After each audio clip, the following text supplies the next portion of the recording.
So today we've got a colonizer talking about the colonizer.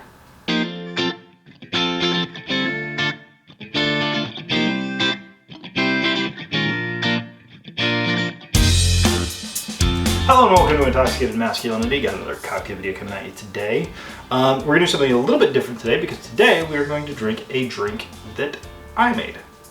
Now normally when we start off, I will try to sample the spirit, the primary spirit. In this case, the primary spirit is going to be rye whiskey.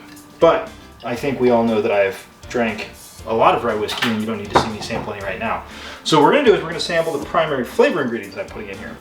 So this is El Colono. So my wife is from Venezuela and she obviously knows a lot of people in Venezuela, but she's from there. And this sort of came up, this is a cordial. It's from macerated Ponsigue, which I'm probably mispronouncing. The other name, generic name for this is Indian jujube, which I think is kind of a funny word. And it is a cordial, so it's a little bit sweeter. But it's got a really interesting flavor profile.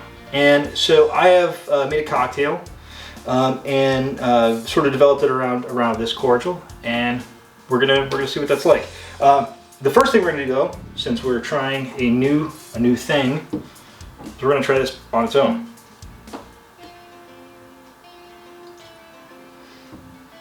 Just gonna give it a little light pour here. Now,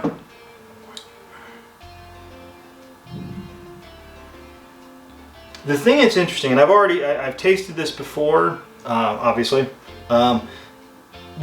So this is a Caribbean spirit, a spirit that comes from Venezuela, and yet the first thing I smelled on it, it smelled to me like November.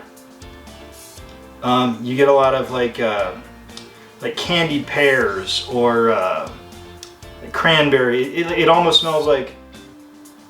It smells like something you might have around the Thanksgiving table, honestly.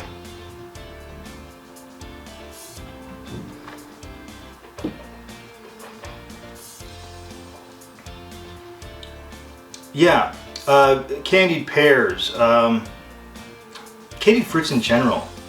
Now this is a 43% alcohol, so it is not a low proof cordial. It's a it's a sort of along the same lines as a standard whiskey. There's definitely some sugar added to it. You get some of that sweetness on the back. Well, sweetness all through, but that sort of thick sugariness at the very end. But the flavor profile is just very. It's hard to describe. It's very Thanksgiving. It's very. I don't know. It's hard to verbalize exactly.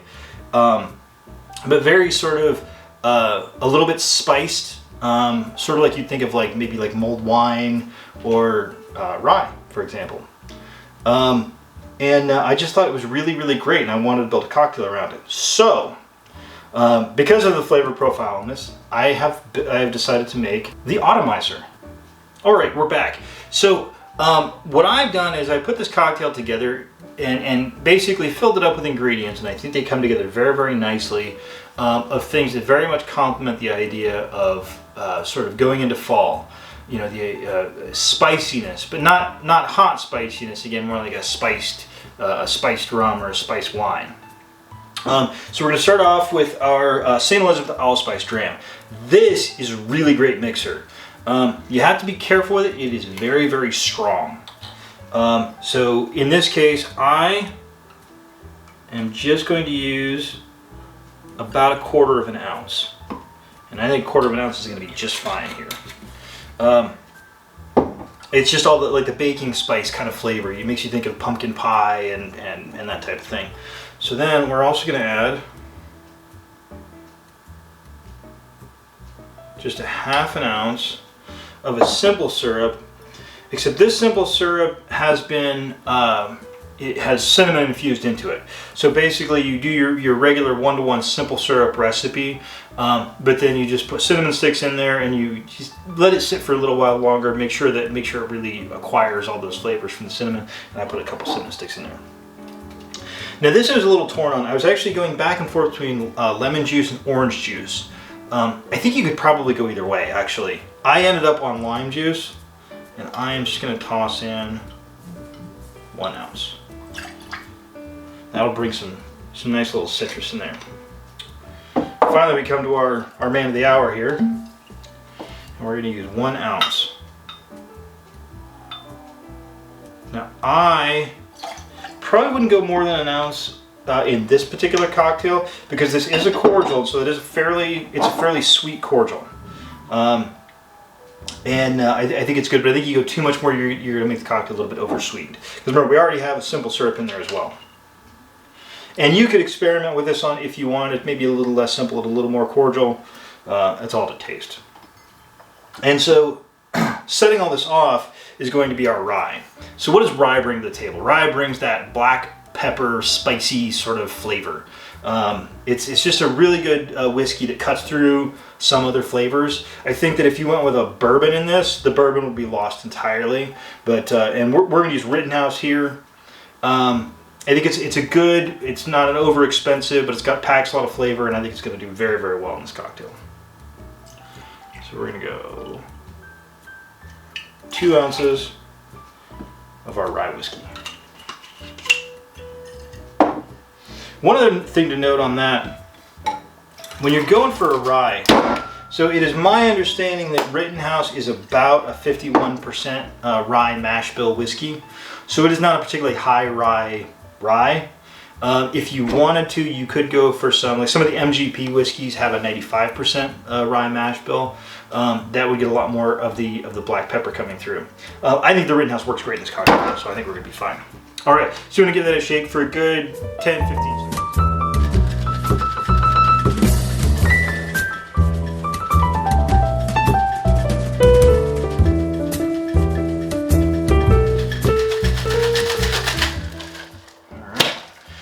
As always, just wait till you get that shaker nice and covered up with just a little bit of frost all on the outside. And I think the best way to serve this is just in a rocks glass with a nice big cube. It's kind of simple, but I think this is a good cocktail for it. And definitely want to double strain this. This is fresh squeezed lemon juice. I did not previously strain it. One thing, if you're making a lot of cocktails, just a quick tip, you can pre-strain your fruit juices before you bottle them, and that can sometimes save you a little bit of time. Although in these cocktails, I'm going to double strain anyway, just to prevent any random ice chunks from getting in there. All right, so we're just going to dump this in there. There's that big cube.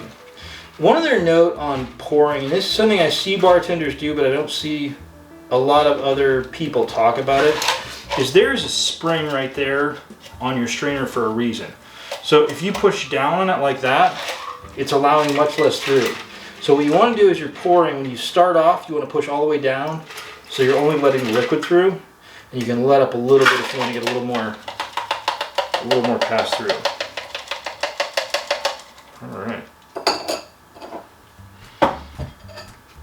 And in this case, I'm going to be pretty unimaginative and just use a little lemon wedge. This cocktail is kind of different because of the flavor profile. You could really go with a lot of things in here. I think even a Luxardo cherry would probably go pretty well in here. An orange slice, maybe a pear slice, actually. All right, and there you have the Autumnizer. Let's give it a taste.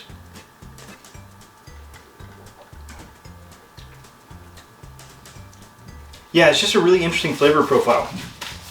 The Allspice Dram, yeah, I would not go more than a 1/4 of an ounce, because Allspice Dram is going to take over that cocktail real easily. But I think a 1/4 of an ounce is just about right. So you're getting the spice, you're getting the spice, you're getting the spice, but you still got the sweetness coming through. The cordial is bringing in all those kind of autumny kind of flavors, your candied pears, that type of thing. You're getting your spice from the peppery spice from the rye whiskey. You're getting a little bit of spice from the Allspice Dram, and you're getting spice from your cinnamon. And then I think that's cut a little bit because you're getting your citrus from the lemon juice. Yeah, I think that's a really great cocktail. A lot of the cocktails we've been talking about recently are sit by the pool cocktails. This is more a sit by the fireplace cocktail. And I think it's a really good use of this cordial, which We are not sponsored by, I should state for the record. I have had no communication with them at all. My wife found it online and she thought it was interesting, and as soon as I tasted it, I knew I had to do something with it. And I think this is a really good use for it. Especially, I find it especially ironic that I'm using a Venezuelan spirit, where the country basically is about 75 degrees year round, to make a cocktail in Iowa that you drink when it gets cold out. But isn't that why the world is great? All right, I really highly recommend this. It's a really great cocktail. I kind of, this was one of the first recipes I tried. I think it was about the second or third recipe I tried. And I feel like it really just hit it right on the head there. So I highly recommend you try it. I want to thank everybody for watching. If you have tried El Colono, let me know what you've tried it in. Their website recommends just El Colono and lime juice. So you could try that out. My wife seemed to like that as well, but I think we can go a little more in depth than that. So I want to thank everybody for watching. Like and subscribe, and have a good drink and have a good day.